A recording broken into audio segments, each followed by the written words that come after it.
Salut à tous, c'est Christian Mythologie Astrale, si vous m'avez trouvé, c'est que vous êtes plutôt futé, et aujourd'hui on se retrouve dans un nouvel épisode du podcast pour parler de Chariclo.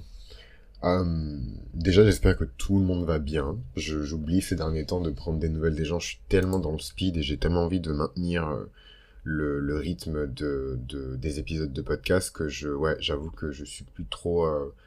disons que c'est pas que j'apprécie de moins en moins, mais en tout cas, je rentre de plus en plus dans une routine, et je sais pas si vous l'entendez, mais... j'hésite de moins en moins, il y a de moins en moins de digressions.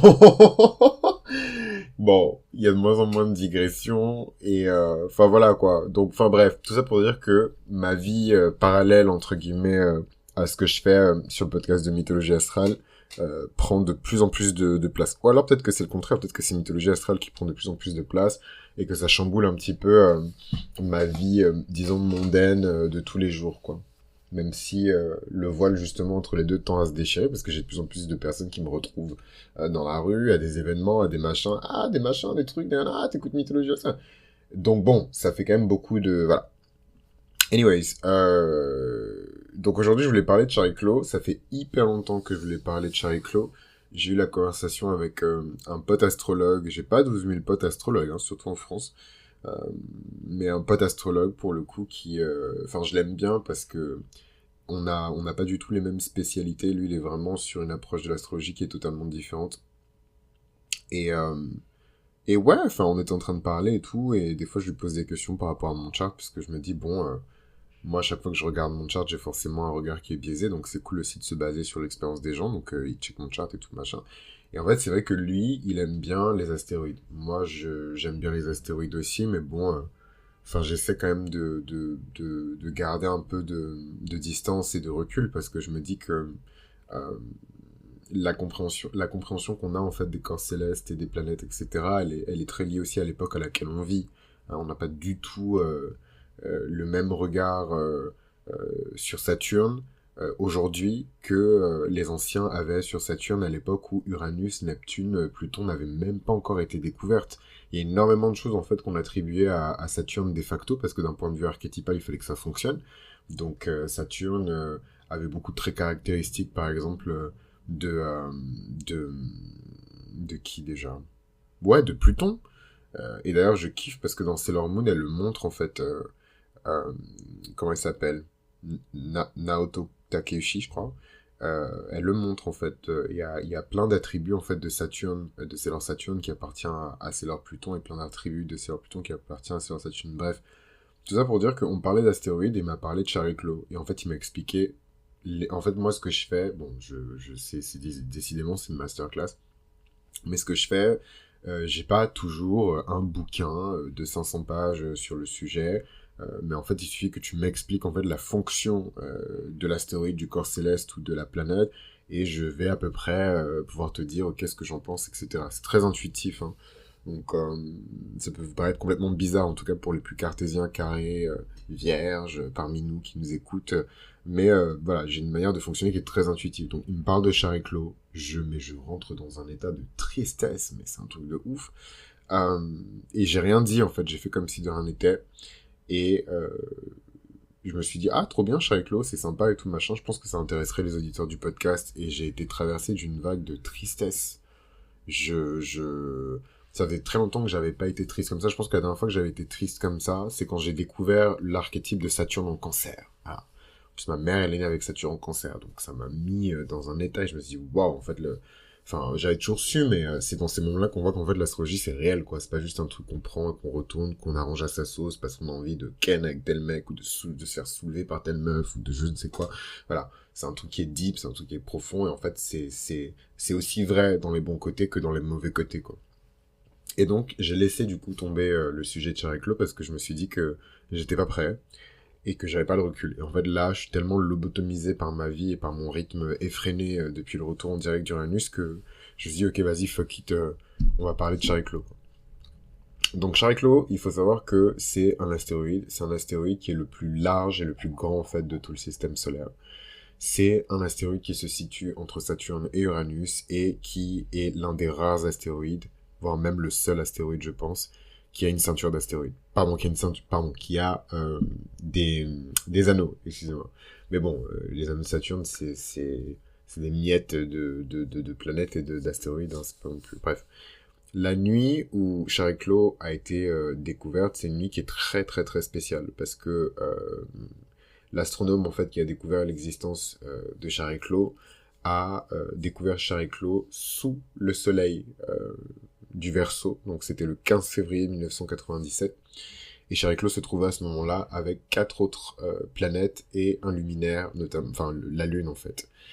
Et en fait, quand on observait la position de Chariklo par rapport aux autres corps célestes qui étaient autour d'elle, en fait, on pouvait voir que la figure qui était dévoilée était une sublime étoile à 6 branches. Donc ça, c'est vraiment un symbole qui est extrêmement puissant, c'est un symbole qui est extrêmement auspicieux, c'est un symbole qui a été utilisé énormément par les Juifs, par le peuple juif. C'est un symbole qu'on retrouve partout, en fait, en vérité. Ce symbole de l'étoile à 6 branches. Voilà, parfois les gens disent que c'est l'étoile de David. On l'appelle, en fait, on lui donne au cours de l'histoire plein de significations et de noms différents. Mais c'est vrai que moi, en tout cas, à titre personnel, c'est surtout dans la mystique juive et dans la religion juive et dans les représentations de cette culture-là que j'ai vu cette étoile-là, quoi. Donc, et en fait, c'était la figure qui se trouvait dans le ciel quand Chariklo a été découverte pour la première fois. Et, euh, et évidemment, tout de suite, quand on voit ce genre de représentation, d'événements et d'apparitions plutôt, euh, il y a une dimension magique en fait qui est donnée à Chariklo. Tout de suite, on se dit en fait, c'est plus que la découverte d'un nouveau champ de conscience, c'est un véritable message de Dieu en fait qui est envoyé aux gens. Et donc cette énergie de Chariklo, vous devez vous demander, enfin moi je vous ai dit oui, donne-moi la fonction et je te dirai de ce qu'il en est.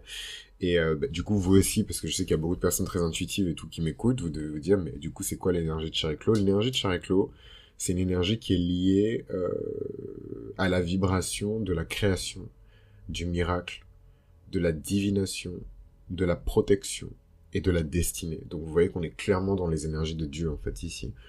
Et et je pense que c'est ça d'ailleurs qui m'a peut-être, comment dirais-je, impressionné, ou en tout cas peut-être effrayé par rapport à Chariklo, quoi. Donc Chariklo est considéré comme l'astéroïde qui représente la grâce, la guérison, la compassion, la douceur. Il y a vraiment une puissante énergie. Enfin vraiment, je dis quand j'ai découvert l'existence de Chariklo, parce que vraiment, c'est même pas genre je l'ai lu quelque part et je me suis jamais intéressé, je n'ai jamais entendu parler de Chariklo avant, que j'ai eu la conversation avec mon pote. Comme quoi ça a du bon d'avoir des potes astrologues. Et dès qu'il m'a expliqué, enfin vraiment, je vous dis, il y a un truc qui s'est passé, quoi. La preuve, enfin, ça fait très longtemps qu'on a eu cette conversation-là, et j'ai toujours pas fait l'épisode sur Chariklo, quoi. Donc c'est une énergie qui est extrêmement pure, extrêmement douce, et qui est un symbole, ou en tout cas un témoin, de l'amour très tendre, en fait, qu'on éprouve les uns pour les autres. Moi, ça me fait penser à l'amour chrétien, en fait. Enfin, ce truc où on connaît absolument pas la personne qui est en face de nous, mais on arrive à lui adresser, voilà, tout le respect, tout l'amour, toute l'hospitalité, toute la grâce, tout le témoignage qui est dans nos cœurs, quoi. Euh, voilà, c'est une énergie de soin, c'est une énergie qui est là pour aider les autres, c'est une énergie qui est là pour soutenir aussi les autres. Et je pense que quelque part, votre Chariklo natal, c'est l'énergie de soin et l'énergie de guérison qui se trouve en chacun de nous, en fait. Le guérisseur ou la guérisseuse qui se trouve en chacun de nous. Mais c'est encore plus que ça, en fait, l'énergie de Chariklo. C'est, je dirais, la marraine, la bonne fée qui se trouve en nous. Et là, les gens vont rigoler parce qu'il y a beaucoup de gens qui ont l'esprit de pauvreté au nom de Jésus. Voilà. Il y a beaucoup de gens qui ont l'esprit... Et du coup, ils disent, mais comment ça, je suis la bonne marraine, moi j'ai besoin d'une bonne marraine, haha. Voilà. Donc en tout cas, je lis cet esprit de pauvreté et d'égoïsme au nom de Jésus, parce qu'on sait jamais, hein, ça se propage et tout ces esprits-là, donc ça rentre pas dans le micro pour ça rentre dans la bouche. Et voilà, et en fait, ouais, c'est vrai, enfin, ça va en faire rire plus d'un, parce que je sais que, enfin, je lis vos témoignages depuis littéralement 2 ans et demi, il y a des gens, j'ai l'impression de les connaître comme si c'était mon père, ma mère, ma sœur, ma tante, mon cousin. Enfin, vous vous rendez pas compte, en fait. Pour certains, en tout cas, je me sens extrêmement proche de vous. Et ça faisait très longtemps que j'avais pas eu cette sensation-là. Donc, merci déjà. Et ouais, donc l'énergie de Chariclo, c'est vraiment l'énergie de la marraine, la bonne fée en nous. Ce désir qu'on a parfois d'exaucer les vœux des gens. Ah, si seulement j'avais l'argent. Ah, si seulement j'avais le pouvoir. Ah, si seulement j'avais une baguette magique. Je lui retirerais toute sa peine. C'est une énergie qui est extrêmement puissante. Vraiment. Hein. Et en fait, ça m'a énervé parce que le jugement, parce que faut confesser, hein, faut avouer ta moitié pardonnée. En fait, le jugement, clairement, que j'ai eu par rapport à l'énergie de Chariclo, c'est un jugement que j'ai eu aussi par rapport à l'énergie du cancer. En fait, je me suis dit, oh là là, j'ai besoin de poder et tout dans ma vie, voilà, j'ai besoin de pouvoir, j'ai besoin de puissance, j'ai besoin d'argent. Voilà, ouais, oh, j'ai besoin de ça. Et en fait, quand je regarde mes placements au cancer, je me dis, mais fuck it, quoi, pourquoi on m'a donné ça? Et en fait, c'est pas bien quand on est, que ce soit d'ailleurs cancer, poisson, scorpion, mais plus poisson, cancer, il faut pas rejeter euh, sa nature tendre, I guess, câline. Ça me dégoûte. Mais voilà, il faut pas rejeter cette partie-là de soi-même. Parce que je pense que c'est le lion en plus qui est le plus en conflit avec cette énergie-là. C'est même pas mon ascendant scorpion, c'est vraiment le lion. Je suis en mode... Enfin bon. Voilà, il y a vraiment une partie très tendre d'entre nous, enfin dans nous, qui a ce pouvoir-là, quoi. Donc ça va vous faire rire, vous allez dire, ah mais il est ridicule, mais comment ça, si j'avais su, si j'avais ce pouvoir-là, ben j'aurais sauvé ma sœur, j'aurais sauvé ma mère. Voilà, ben non, je pense que c'est en chacun de nous, en fait. Et on décide ou non de l'activer, de faire des choses, quoi. Je pense qu'il y a vraiment des gens qui ont un désir tellement profond que vous alliez mieux, qui sont capables, je sais pas moi, par l'imposition des mains ou par la volonté franchement, j'en ai aucune, je peux pas vous expliquer l'inexplicable, mais ouais, je suis sûr que c'est possible. Et en tout cas, cette énergie-là, parce que même si vous rigolez, en vrai, on rigole et tout, machin, je sais pas quoi, mais soyons sérieux 5 secondes, euh, vous avez tous compris de quoi je parlais, en fait.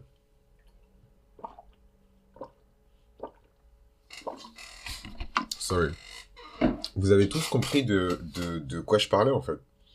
Même si vous ne vous êtes pas retrouvé dans cette position-là, vous avez à peu près compris de quoi on parle, parce que c'est une énergie qui est souvent représentée dans les films, dans la fiction, dans l'animation, dans les jeux vidéo. Donc c'est pas une énergie qui vous est inconnue, quoi. Et c'est bizarre, mais ça m'étonne absolument pas que Chariclo ait été découverte à proximité de Saturne et d'Uranus, parce que ça me rappelle beaucoup les énergies d'Uranus. D'ailleurs, on était dans un transit en Verseau, en fait, du Soleil quand Chariclo a été découverte. C'est un truc de dingue, hein.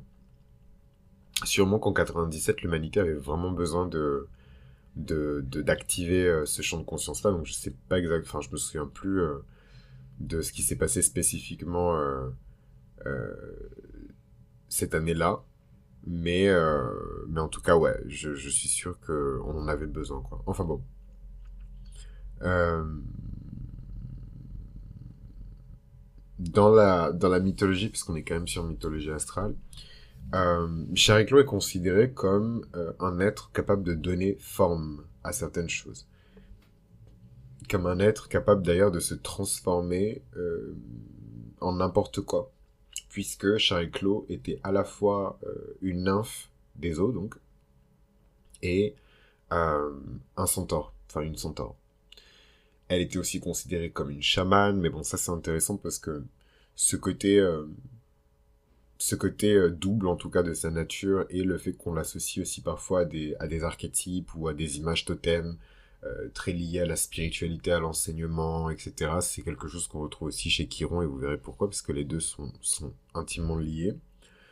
Elle était considérée donc comme une chamane et elle aurait travaillé de très près avec la déesse Vesta. Et en fait, c'est trop marrant et ça me fait même peur parce que j'étais en train de travailler juste avant sur Vesta et sur les Vestales. Et ouais, et je me suis dit, oh là là, ce serait cool si je parlais de Chariclo. Bon, ce matin, je m'étais déjà dit, il faut que je parle de Chariclo. Mais là, tout de suite, avant d'enregistrer l'épisode, le truc que j'étais en train de bosser avant, c'était sur le Vesta et sur les Vestales. Donc, je trouve ça, voilà, marrant qu'au final, ça fasse un tour complet. Que oui, effectivement, Chariclo a beaucoup travaillé avec Vesta et avec Athéna. Et c'est marrant parce que quand on pense à Chariclo, on pense vraiment à cette énergie très féminine, de protection, de sagesse, de force aussi, hein. C'est vraiment, moi j'ai ressenti énormément de puissance, quoi. Et, euh, et voilà, et ça m'étonne pas qu'elle bosse avec Vesta, parce que Vesta représente aussi un petit peu cet archétype-là. Euh, Vesta, hein, donc la déesse Vesta, pas les Vestales. Elle représente vraiment cette énergie-là, une énergie de loyauté, une énergie de, comment on dit, ouais, de loyauté, comment on dit, ouais, de camaraderie, mais entre femmes, de sororité, voilà. C'est vraiment la puissance de la sororité. Quand on parle de Vesta, d'où le fait que les disciples de Vesta, les Vestales, soient, à mon avis, parmi les premières sororités d'Occident. Enfin voilà, il y a sûrement eu d'autres groupes de femmes, hein, mais en tout cas connues et surtout, comment dirais-je, représentées dans le corps de l'État. Quand on parle de Rome, bah ouais, c'est quand même c'est les Vestales. Euh, et Chariclo, donc, est aussi la femme de Chiron. Voilà. C'est la femme de Chiron, donc tout de suite, on comprend. Si vous comprenez pas, allez écouter mes épisodes de podcast et tout sur Chiron. Mais tout de suite, on comprend, si Chariclo est considérée comme la femme de Chiron, le côté miroir, en fait, hein, de Chiron. Sauf que ce qui est un peu, comment dirais-je, euh, ce qui est triste, c'est qu'en fait, si on regarde la mythologie astrale, Chiron, il est perpétuellement blessé, en fait. Il est éternellement blessé. Et Chiron, en fait, c'est vrai qu'il représente quand même la polarité masculine de l'énergie divine masculine. Pardon. Il représente la polarité masculine des qualités divines de guérison. Ouh, j'ai réussi. Je pensais pas que mon cerveau allait s'en sortir. Mais voilà, il représente la polarité masculine des énergies de guérison. Et donc Chariclo représente la polarité féminine des énergies de guérison. Et, euh, et donc ça n'a rien à voir avec le genre, ça n'a rien à voir avec le fait que ce soit une femme et elle était en train dans la cuisine en train de faire des steaks et je sais pas quoi. Dieu merci, on est très loin de tout ça. C'est des civilisations qui sont très éloignées de ce qu'on vit en ce moment. Dieu merci d'ailleurs. Voilà, mais donc du coup rien à voir avec le genre, rien à voir avec voilà, rien à voir.